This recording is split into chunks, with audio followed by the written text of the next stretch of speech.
What I learned when I thought it was too late. There's a feeling I know pretty well. The feeling that you missed your window.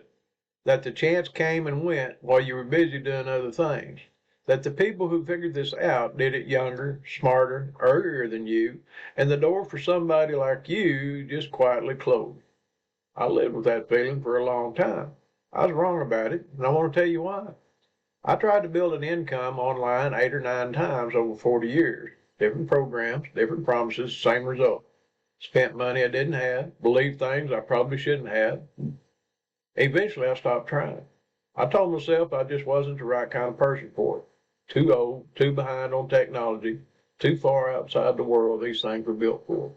And for a while, I believed that. I really did. Then last October, I was finishing up my beekeeping season, putting 60 hives to bed for winter. A friend sent me a link. I almost ignored it. I had 5 months of winter ahead of me and nothing but time, so I watched. 9 hours of content. I was still watching. That was 7 months ago. Here's what I found out when I thought the window was closed. The window wasn't closed. I just stopped looking for it. That's a hard thing to admit, but it's true. Somewhere along the way, I'd let the failures define what was possible. Every time something didn't work, I added it to a mental list of evidence this wasn't for me. The problem with evidence like that is it only points one direction. It only shows you what didn't work. It has nothing to say about what might. I had to be willing to look again, not with naive optimism. I'd been burned enough times to have left that behind, but with honest curiosity. One more look. Starting later has advantages nobody talks about. When I started this at 77, I had something most 25-year-olds building online businesses don't have yet: perspective. I've watched enough cycles come and go to know the difference between something real and something that sounds real.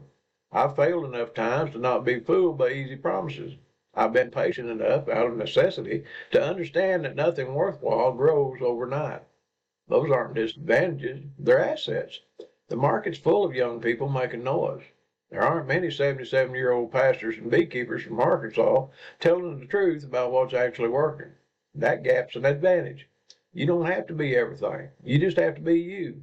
The biggest mistake I see people make when they start something new is trying to become a version of the people who are already succeeding. They copy the style, the energy, the approach, and it never quite fits. I tried that too early on. Sounded like everybody else.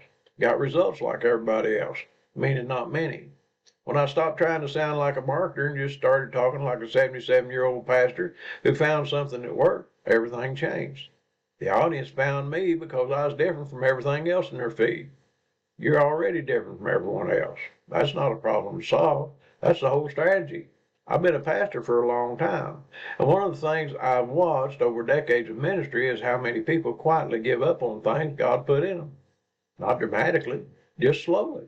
One small surrender at a time, until one day they've stopped expecting much of themselves and they've learned to call it contentment. I don't think that's what contentment is. I think contentment is peace with where you are while you're still moving. It's not stopping. You're not done yet, neither am I. If you've been sitting on something you've been afraid was too late to start, I want you to hear this from somebody who started at 77. It's not too late. I don't say that to be encouraging. I say it because it's true and the data backs it up. The link to what I found is in the description below. Take a look. No pressure, no pitch, just an honest look is what's working for one old beekeeper from Arkansas. I'll see you on Friday.